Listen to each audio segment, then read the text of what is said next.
Assalamualaikum warahmatullahi wabarakatuh. Selamat beraktivitas anak-anak. Bagaimana kabarnya kalian semuanya? Kita masuk pada semester yang genap atau semester 2 di kelas 10 ini.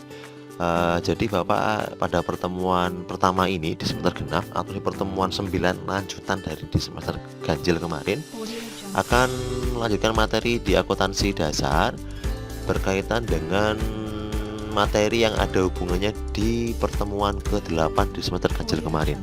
Jadi Bapak berharap anak-anak semuanya masih mengingat materi di semester ganjil, karena materi di semester kemarin itu sangat-sangat bermanfaat dan itu nanti bisa tetap kita praktekkan hingga kelas 12 atau di kelas 3 ya.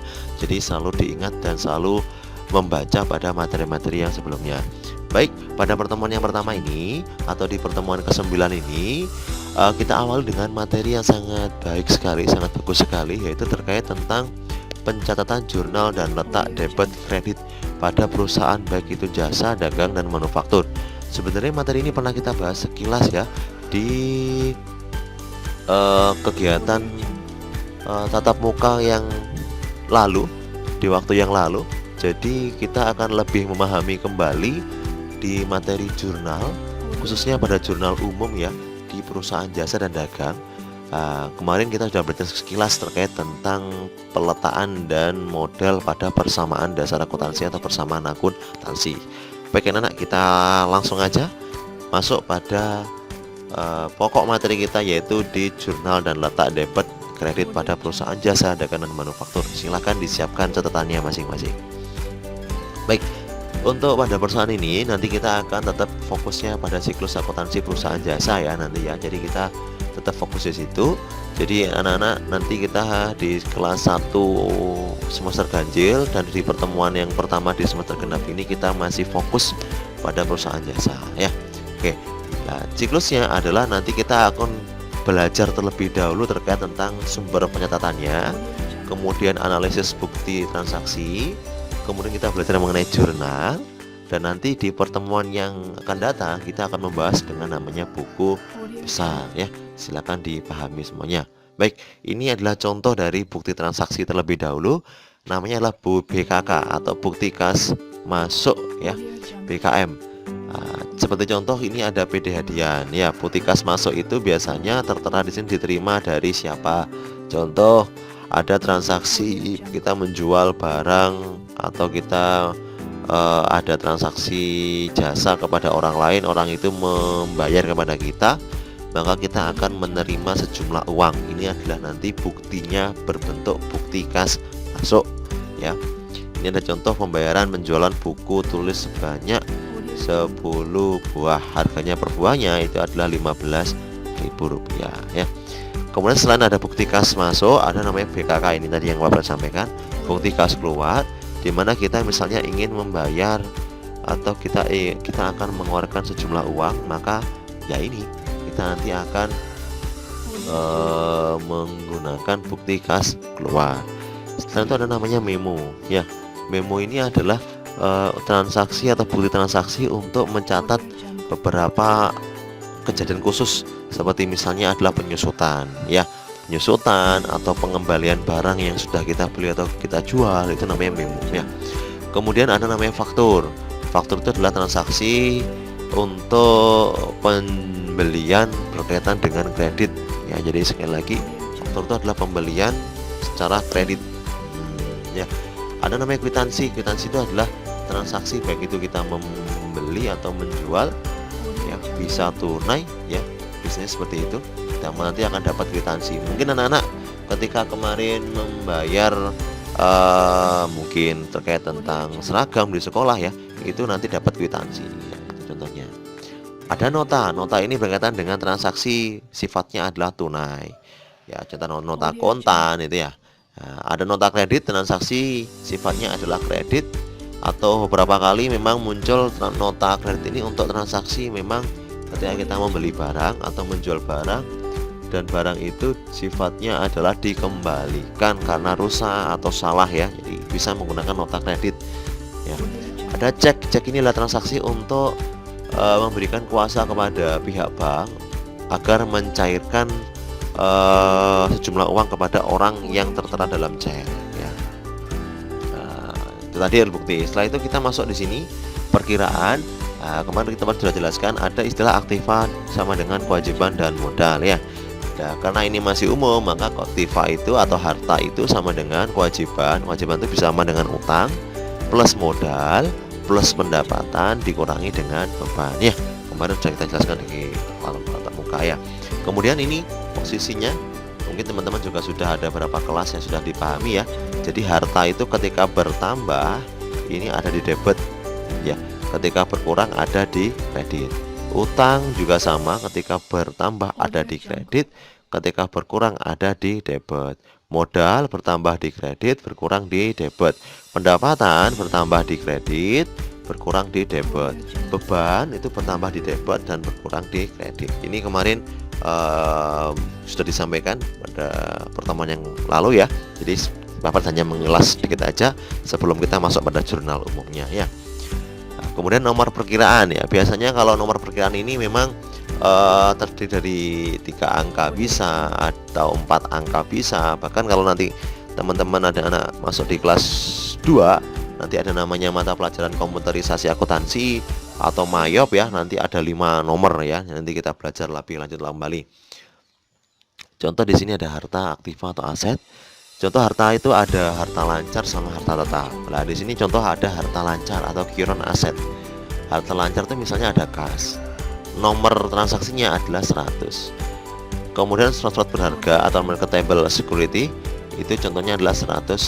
Ada piutang nomornya 102.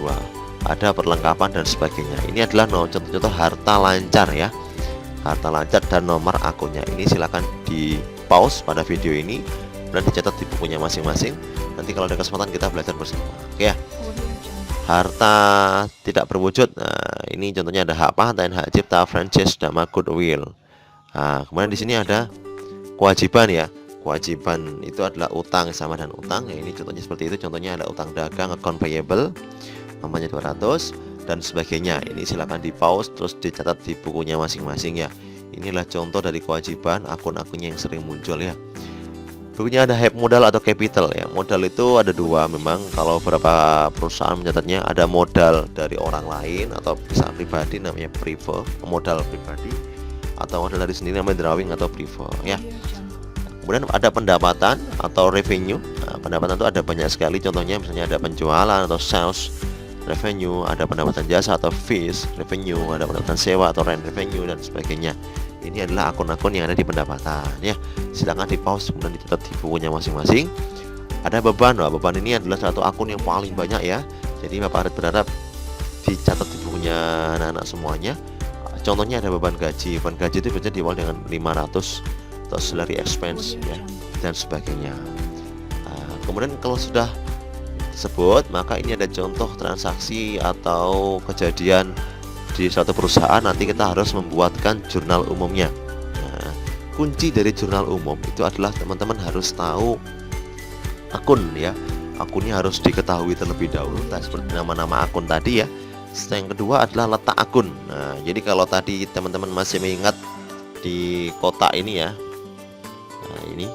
Nah, ini teman-teman harus hafal beneran. Harta bertambah di debit, berkurang di kredit misalnya. Kewajiban atau utang bertambah di kredit, berkurang di debit. Ini harus dipahami sekali. Ini kalau Anda anak-anak semua nggak hafal, maka untuk mengerjakan jurnal umum anak-anak akan kesulitan. Kunci pertama. Kunci kedua memang harus tahu ya, anggota harta itu apa aja, anggota kewajiban itu apa aja, anggota modal itu apa aja, pendapatan apa aja, beban apa aja. Ini juga harus dipahami. Kalau masalah hafalan nanti anak bisa paham sendiri ya. Oke, ini ada contoh tanggal 1 Januari tahun 1999. Nah, ini sangat lama sekali ya. Mungkin belum ada yang lain ya. Ini Tuan Rifki yang punya perusahaan Jaya Harapan. Ini menginvestasikan uangnya ke dalam perusahaan sebesar 50 juta. Nah, istilah menginvestasikan ini adalah pemilik memberikan sejumlah uang kepada perusahaan. Mungkin kemarin pernah saya singgung pada teman-teman yang kemarin. Jadi kita itu bukan sebagai pemilik, tapi kita sebagai perusahaan. Jadi posisi kita itu adalah perusahaan, bukan pemilik. Jadi kalau ada pemilik ngasih uang kepada kita, maka pasti uang kita akan bertambah. Nah, uang itu sama dengan kas ya. Oh, Nanti di sini posisinya ada kas ya, ada modal sama-sama bertambah, debit dan kredit di sini sama-sama berapa? 50 juta ya. Kemudian yang berikutnya ada dibeli sebuah kendaraan seharga 40 juta. Maka ini otomatis kan perusahaan mengeluarkan uang karena membeli barang. Maka dibayar tunainya 20 juta, sisanya akan dibayar kemudian ya. Maka ini ada tunai, ada kredit ya. Jadi nanti 40 juta ini tidak semuanya dibayarkan. Nah, maka akunnya gimana? Akunnya seperti ini. Kendaraan kita itu kan sebagai harta ya, itu pasti bertambah di debit 40 juta. Kas kita berkurang karena kita membayar hanya DP ya, 20 juta itu di kredit. Kas berkurang itu di mana tadi? Di kredit ya. Kas sama dengan harta ya. Utang itu sama dengan kewajiban, kalau bertambah di kredit. Kenapa kok utang Pak? Karena kita tadi hanya mendp 20 juta. Padahal kendaraan kita adalah 40 juta. Maka otomatis ini tadi ada kas, ada utang. Nanti debit dan kredit harus seimbang ya. Ini adalah transaksi yang kedua. Ketiga, dibayar sewa kantor untuk bulan Januari 100.000. Lah, dibayar sewa ini sama dengan beban karena kita membayar sewa. Sewa itu sewa itu sama dengan beban sewa atau rent expense ya. Jadi nanti akunnya adalah beban sewa. Karena kenapa Pak kok beban sewa di atas? Karena debit. Nah, debit itu pasti Anda lihat di sini. Debit pasti ada di atas. Nah, diingat-ingat ya. Jadi letak debit itu pasti di atas. Nah, kalau kita membayar sewa, maka otomatis sewa itu nggak boleh utang ya. Jadi beban sewa itu bertambah di debit 100.000. Karena kita bayar, maka kas kita juga akan berkurang di kredit sebesar 100.000. Ini contoh sekilas. Nah, untuk berikutnya lagi coba teman-teman silakan dipahami sambil belajar. Nanti Pak Fred akan memberikan soal sendiri di grupnya masing-masing untuk latihan bersama ya.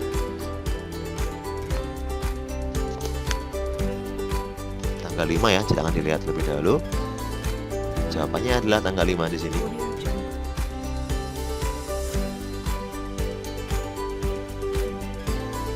Apakah kalian paham? Paham ya? Oke, good. Masuk di tanggal 6 paling bawah.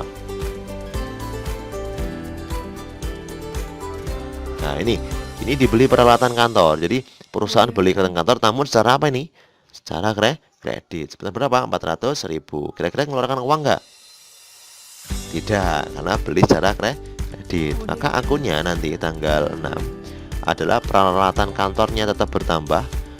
Kita tunai atau kredit, peralatan itu pasti akan tambah ya. Nah, peralatan bertambah di debit sebesar 400.000 karena kita kredit. Nah, maaf ini ya, ini ada yang salah ini.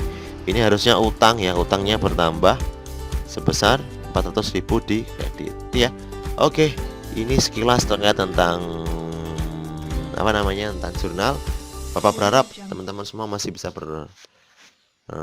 belajar bersama, masih bisa melihat bersama apa terkait tentang jurnal ya. Nanti soal-soal berikutnya nanti bisa dipahami bersama. Oke, terima kasih. Kita ketemu pada pertemuan yang selanjutnya. Assalamualaikum warahmatullahi wabarakatuh. Oke.